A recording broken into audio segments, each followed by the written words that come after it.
लिंग का साइज कैसे बढ़ाया जाए, वो ऐसी कौन सी दो तरीके हैं जिससे जिन लोगों का लिंग छोटा है, माइक्रो पीनस की शिकायत है, वो लोग इन तरीकों को अपनाकर बड़ी आसानी से अपना लिंग का साइज को बढ़ा सके। और अगर आपको छोटी लिंग के साथ साथ आपको इरेक्टाइल डिस्फंक्शन भी हो रखी है, आपको नापुंसकता इंपोर्टेंसी की भी प्रॉब्लम आ चुका है, तो ये प्रॉब्लम भी जो है इसी के साथ ठीक हो जाए। तो ये एक बहुत ही महत्वपूर्ण वीडियो बनने वाली है, क्योंकि इस वीडियो में मैं ऐसी दो तरीकों के बारे में बताने वाला हूँ जो कि पुरुषों के लिए बहुत ही महत्वपूर्ण है। तो पुरुषों में जो दो मेन समस्याएं देखी जाती है, एक है उनका लिंग का आकार को लेकर, लिंग में पतलापन, छोटापन, सिकुड़न जो होती है, ये एक प्रॉब्लम हो गया। इसके अलावा और एक जो प्रॉब्लम होता है वो है इरेक्टाइल डिस्फंक्शन, यानी लिंग में सही से तनाव का ना आना। अब लिंग में सही से कड़कपन आएगा नहीं तो जाहिर सी बात है कि उसका साइज में कमी आ जाएगा। तो ये जो दो मेन समस्याएं है, इन्हीं दो समस्याओं को ठीक करने के लिए मैं ऐसी दो तरीकों के बारे में बताने वाला हूँ जो कि साइंटिफिकली प्रूवन है। तो मैं डॉक्टर सुप्रदत्ता और आप सभी को फिर से एक बार बहुत बहुत स्वागत करता हूं अपने इस YouTube channel homeo care tips पे। तो जो पहला प्रोसेस है वो है पिनाइल इम्प्लांट।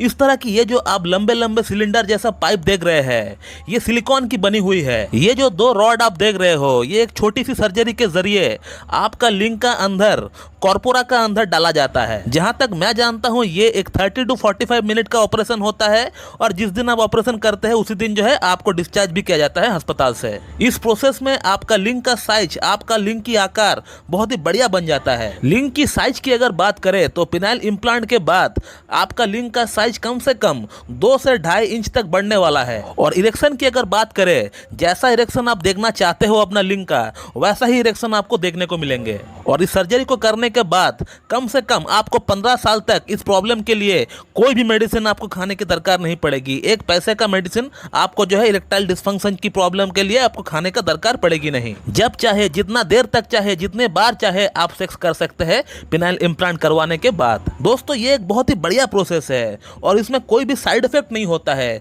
ये सबसे इसका बड़ा प्लस पॉइंट है। लेकिन ये बहुत ही एक्सपेंसिव है। इसका जो खर्च आता है वो इंडियन रुपीस के अकॉर्डिंग कम से कम 2 से 2.5 लाख की पड़ती है। अगर आप इतना खर्च कर सकते हैं, आप फिनेंशियली उतना स्ट्रांग है, और इसके अलावा आपका अंदर एक गट्स भी है इस तरह का सर्जरी को करने के लिए, तो फिर आप बेझिझक, बिल्कुल मैं कहूंगा आपको, इस तरह का जो सर्जरी है आप इसके बारे में सोचिए। और अब बात करते हैं अगला प्रोसेस के बारे में। तो दोस्तों अगला जो तरीके के बारे में बताने वाला हूं मैं आपको, ये भी बहुत ही बढ़िया है, ये भी जो है साइंटिफिकली प्रूवन है। तो इस प्रोसेस को भी आप अपना कर अपना लिंग का साइज और गिर्थ दोनों को बढ़ा सकते हैं। और उसी के साथ अगर आपको इरेक्टाइल डिस्फंक्शन की प्रॉब्लम है, नापुंसकता की प्रॉब्लम है, तो इस प्रॉब्लम को भी आप बड़ी आसानी से ठीक कर सकते हैं। तो जिस प्रोसेस का मैं बात कर रहा हूं वो है होम्योपैथिक ट्रीटमेंट के जरिए। दोस्तों आप लोगों ने ऑलरेडी देखा है कि मैं कैसे अपना पेशेंट का लिंग का साइज को बढ़ाता हूं और इरेक्टाइल डिस्फंक्शन की प्रॉब्लम कैसे ठीक करता हूं। ढेरों केस हिस्ट्री, ढेरों रिव्यूज हमने आज तक इस चैनल के ऊपर डाल चुके हैं, वो भी प्रूफ के साथ। जो हमारे चैनल को सब्सक्राइब करके रखे हुए हैं बहुत दिनों से,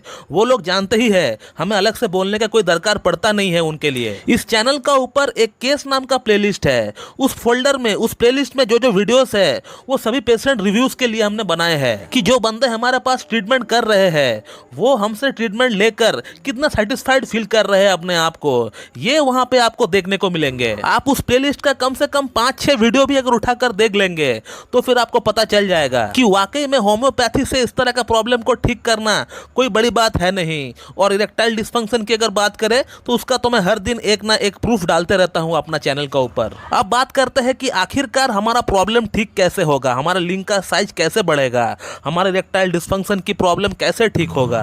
तो एक चीज जो मैं आप लोगों को हमेशा अपना वीडियोस में बोलते रहता हूं कि होम्योपैथी में कोई भी प्रॉब्लम के लिए कोई फिक्स मेडिसिन आज तक नहीं बनी है। होम्योपैथी में एक ही दवा हजारों डिजीज में काम आती है। सिमिलरली होम्योपैथी में एक डिजीज के लिए हजारों मेडिसिन भी अवेलेबल होती है। आप मेरा इस बात को लिख लीजिए, आपका प्रॉब्लम तभी सॉल्व हो सकता है जब आप किसी एक क्लासिकल एमडी होम्योपैथ से मीट करके अपना प्रॉब्लम के अकॉर्डिंग ट्रीटमेंट लेंगे, खुद से अपना ट्रीटमेंट कराएंगे, कोई वीडियो देखकर मेडिसिन खाएंगे तो कोई फर्क आपको नहीं पड़ने वाला। छोटी मोटी चीजों के लिए आप होम्योपैथी जो है सेल्फ मेडिकेशन कर सकते हैं, उसमें कोई प्रॉब्लम नहीं है।